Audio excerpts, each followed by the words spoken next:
Welcome to this week's episode of Lifting Revolution's Fitness and Nutrition Show. If this is your first time watching, I'm your host, Taylor Ryan. This week's episode is really amazing. First, we're going to head into the gym, and I'm going to show you how to progress with your kettlebell workouts. I just had an amazing interview with Jason C. Brown, which I'm actually going to be posting up tomorrow, so make sure to come back. But he gave me some great tips that I'm going to share with you, and then I'm also going to share with you a kettlebell circuit workout that you can do this week, and I want to hear from you.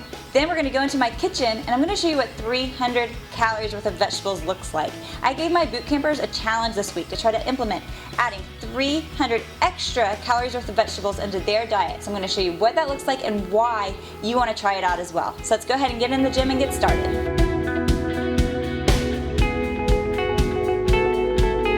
I'm going to be sharing 4 exercises with you that are great for beginners just getting started in kettlebells. The first one's actually a stiff-legged deadlift. Why is that such an important move to learn? Because the majority of the exercises that you use when you're doing kettlebell exercises revolve around using your hips. So this is actually a great exercise to help you get used to using your hips and introduce that range of motion to you.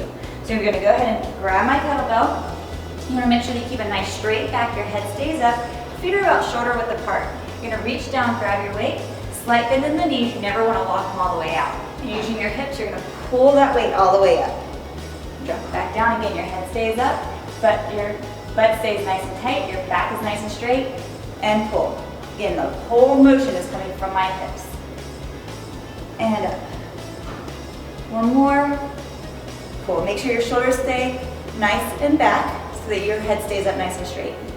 Now the second move you're going to be doing is called a suitcase squat. Now this is important because when you're doing kettlebells, a lot of times you're just using one hand at a time, and that includes using a lot of balance work and utilizing your abs. So this is going to help introduce that idea to you. So I'm going to actually grab a lighter kettlebell for this. I'm going to start with it just in one hand. My other arm's going to come up. Again, you want to keep your head up, your shoulders back, back nice and straight. Your weight's going to stay right in the middle of your feet. You're going to squat down like you're going to sit in a chair and slowly push it back up. And you're going to feel your abs working, and you're going to feel the unevenness. You have to work a little bit harder to make sure that you stay nice and straight. And up. And pull.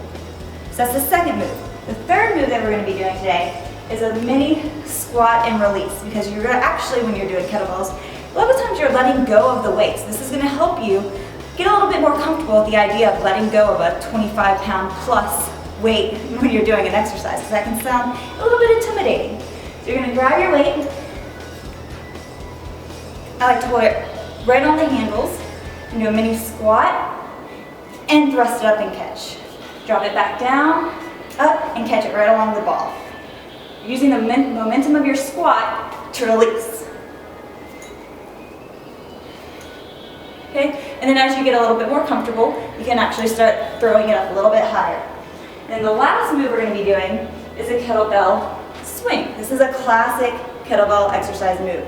Now a lot of times you'll see people swinging the weight all the way up over our head. I don't want you to do that as a beginner. This is just to introduce that hip range of motion that we talked about with our deadlift and getting our momentum moving to swing the weight.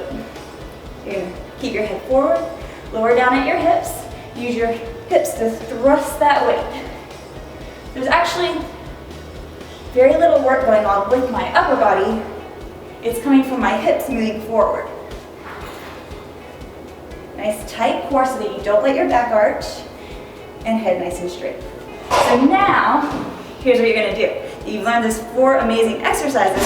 We're going to put that into a workout. We're going to be doing 25 reps of each of those exercises, and then if you have a treadmill or you have access to go run outside, you're actually going to be adding a quarter-mile run in between. So let's go ahead and get started. I'm just going to show you the reps real quick and do it real fast.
kitchen. I apologize, after that kettlebell workout my hair didn't quite make it, but we're back in the kitchen and I wanted to share with you what 300 calories worth of vegetables looks like.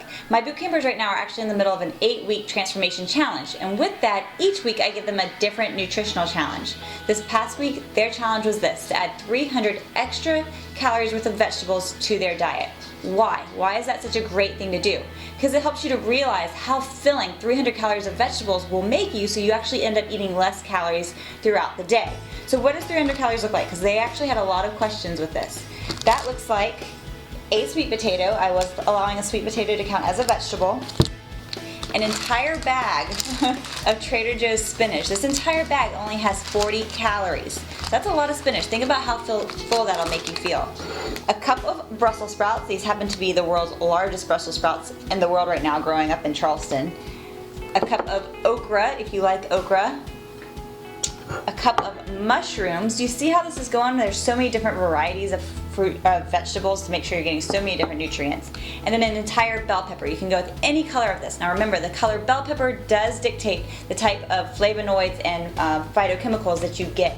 So that's 300 calories worth of vegetables. I want you to try this out because I promise you that by doing it, you're going to end up eating less calories, but you're going to feel so full and you're going to feel amazing by the end of each and every day.